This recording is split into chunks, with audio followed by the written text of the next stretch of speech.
श्री स्वामी समर्थ. स्वामी महाराज तुमच्या सर्व चांगल्या इच्छा पूर्ण करो ही स्वामींच्या चरणी प्रार्थना करते आणि आजच्या या नवीन व्हिडिओला सुरुवात करते.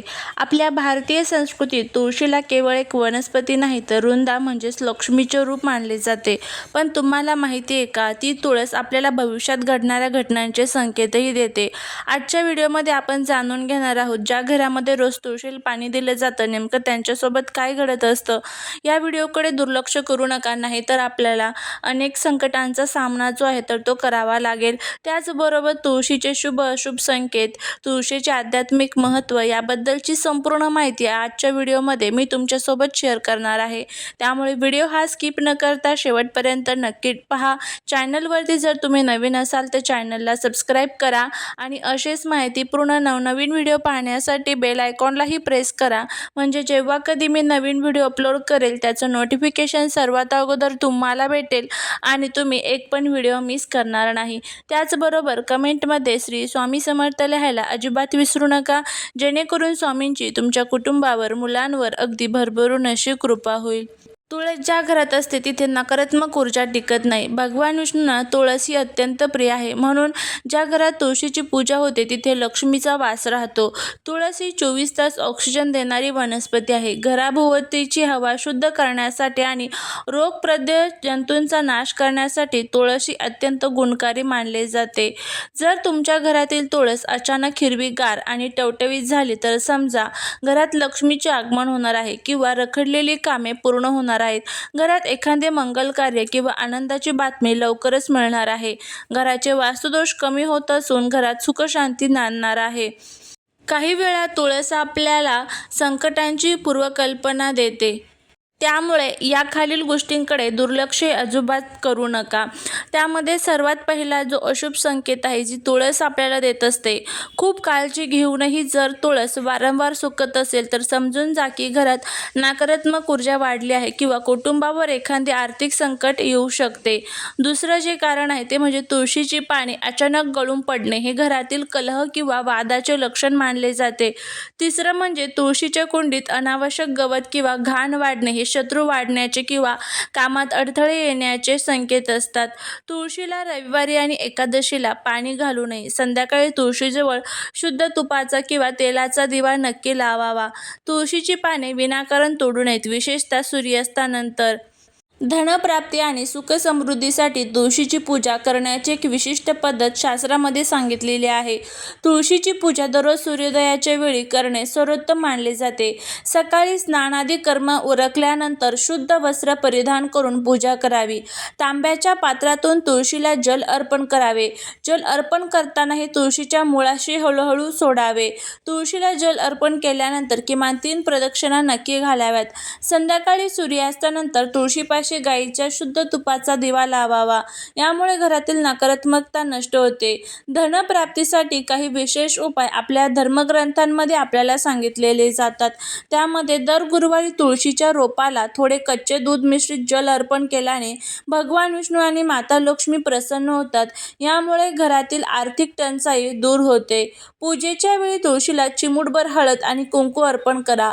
हळद विष्णूंना प्रिय आहे, त्यामुळे धनवृद्धीचे योग निर्माण होतात. तुमच्या मनातील इच्छा बोलून तुळशीच्या कुंडीला किंवा रोपाला लाल रंगाचा धागा हलक्या हाताने बांधावा. इच्छा पूर्ण झाल्यावर तो काढून प्रवाहित करावा. पूजा करताना किंवा जल अर्पण करताना काही प्रभावी असे मंत्र म्हटले जातात. त्यामध्ये ओम श्री तुलसी नमः या मंत्राचे 108 वेळेस मनामध्ये जप करू शकता किंवा मग सर्वात प्रभावी जो तुळशी मातेची तुळशी स्तुतीचा जो मंत्र आहे तर तो तुम्हाला म्हणायचा आहे. आता हा मंत्र मी तुम्हाला डिस्क्रिप्शन बॉक्समध्ये देईल. बघा, मंत्र अशा पद्धतीने आहे. महाप्रसाद जननी सर्व सौभाग्यवर्धिनी आदिव्याधी हरा नित्य तुळशी त्वाम नमस्तुते. हा मंत्र जो आहे तर तो तुम्हाला म्हणायचा असतो. हे जे 2 मंत्र सांगितलेले आहेत त्यापैकी कोणताही एक मंत्र तुम्ही म्हणू शकता. जो तुम्हाला योग्य वाटेल तो मंत्र तुम्ही म्हणायचा आहे. तुळशीच्या कुंडीत किंवा आसपास कधीही कचरा, पादत्राणे किंवा झाडू ठेवू नका. जिथे स्वच्छता असते तिथेच लक्ष्मीचा वास असतो, हे नेहमी लक्षात ठेवा. आता आपण तुळशीच्या संकेत, शुभ संकेत, अशुभ संकेत संकेत, त्याचबरोबर तुळशीला कोणते उपाय करावे, तुळशीपाशी कोणता मंत्र म्हणावा याबद्दलची संपूर्ण माहिती बघितलेली आहे. आता त्यानंतर आपण वळूया आपल्या सर्वात महत्त्वाच्या विषयाकडे, ते म्हणजे ज्या घरामध्ये रोज तुळशीला पाणी टाकले जाते त्यांनी बघा तुमच्यासोबत काय घडत असते. नाहीतर आपल्याला अनेक गोष्टींचा पश्चाताप करावा लागेल. याबद्दलची माहिती आपण जाणून घेणार आहोत. जर तुम्हाला व्हिडिओ आवडला तर कमेंटमध्ये ओम तुलसी देवे नमो नमः लिहायला अजिबात विसरू नका. आपल्या घराच्या अंगणात असलेली तुळस केवळ एक रूप नाही तर साक्षात लक्ष्मीचं रूप आहे. शास्त्रानुसार तुळशीला पाणी घालण्याचे काही कडक नियम आहेत. जर तुमच्या घरात चुकीच्या व्यक्तीने किंवा चुकीच्या पद्धतीने तुळशीला पाणी घातलं तर घराची भरभराट होण्याऐवजी घर बर्बाद व्हायला वेळ लागणार नाही. आजच्या व्हिडिओमध्ये आपण तेच पाहणार आहोत की स्त्री पुरुष नक्की कोणी तुळशीची सेवा करावी, कोणते नियम पाळावे याबद्दलची माहिती. शास्त्रामध्ये म्हटलं आहे की ज्या घराच्या अंगणात तुळस हिरवीगार असते तिथे कधी अकाली मृत्यू किंवा दारिद्र्य येत नाही. तुळस घरात सकारात्मक ऊर्जा ओढून घेते. ही ऊर्जा तेव्हाच सक्रिय होते जेव्हा आपण तिची योग्य पद्धतीने पूजा करतो. जर घराचा प्रमुख किंवा घरातील स्त्रिया नियमांचं उल्लंघन करत असतील तर माता लक्ष्मी रुष्ट होते आणि घरात कलह, आजारपण आणि पैशांची चणचण भासू शकते. आता मुख्य प्रश्न, तुळशीला पाणी कोणी घालावे? शास्त्रानुसार घरातील स्त्री आणि पुरुष दोघेही तुळशीला जल अर्पण करू शकतात, पण त्याचे नियम वेगळे आहेत. स्त्रियांसाठी नियम आहे, घरातील स्त्री ही गृहलक्ष्मी असते. तिने रोज सकाळी स्नान करून तुळशीला जल अर्पण करणे अत्यंत शुभ मानले जाते. यामुळे पतीचे आयुष्य वाढते आणि मुलांचे भविष्य उज्ज्वल होते. मात्र मासिक पाळीच्या दरम्यान स्त्रियांनी विसरूनही तुळशीला स्पर्श करू नये किंवा पाणी घालू नये. अशा वेळी घरातील पुरुषांनी किंवा लहान मुलांनी पाणी घालावे. पुरुषांसाठी काही नियम आहे. अनेक पुरुषांना वाटतं की तुळशीची पूजा फक्त स्त्रियांनीच करावी, पण हे चुकीचं आहे. पुरुषांनी देखील शुद्ध मनाने तुळशीला जल अर्पण केल्यास त्यांच्या व्यवसायात किंवा नोकरीत येणारे अडथळे दूर होतात. मात्र पुरुषांनी लक्षात ठेवा, अंघोळ केल्याशिवाय किंवा अशुद्ध अवस्थेत तुळशीला स्पर्श करू नका. शास्त्रानुसार रविवारी माता तुळस विष्णूचरणी विश्राम करते किंवा व्रत करते. या दिवशी पाणी घातल्याने तिच्या व्रतात भंग होतो आणि घराला दोष लागतो. एकादशीला तुळशीला पाणी घालणे महापाप मानले जाते. या दिवशी तुळस स्वतः निर्जला व्रत करत असते. सूर्यास्तानंतर कधीही तुळशीला जल अर्पण करू नका. रात्रीच्या वेळी तिला स्पर्श करणे म्हणजे तिच्या निद्रेत व्यत्यय आणण्यासारखे आहे. घरात जर सुतक असेल तर तुळशीला स्पर्श करू नका, यामुळे घरातील लक्ष्मी निघून जाते.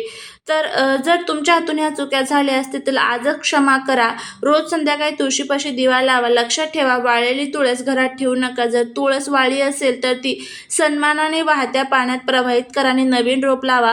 तुळस जितकी आनंदी आणि हिरवीगार तितकेच तुमचे घर समृद्ध राहील याची आपल्याला काळजी घ्यायची असते. तर बघा, तुमच्या घरात तुळशीची सेवा कोण करतं याबद्दलची माहिती जी आहे तर ते आपल्या आजूबाजूच्या लोकांना सुद्धा द्या. आणि आपण ज्यावेळेस तुळशीला पाणी टाकतो तर हे सर्व जे नियम आहेत तर ते सुद्धा आपल्याला पाळायचे असतात.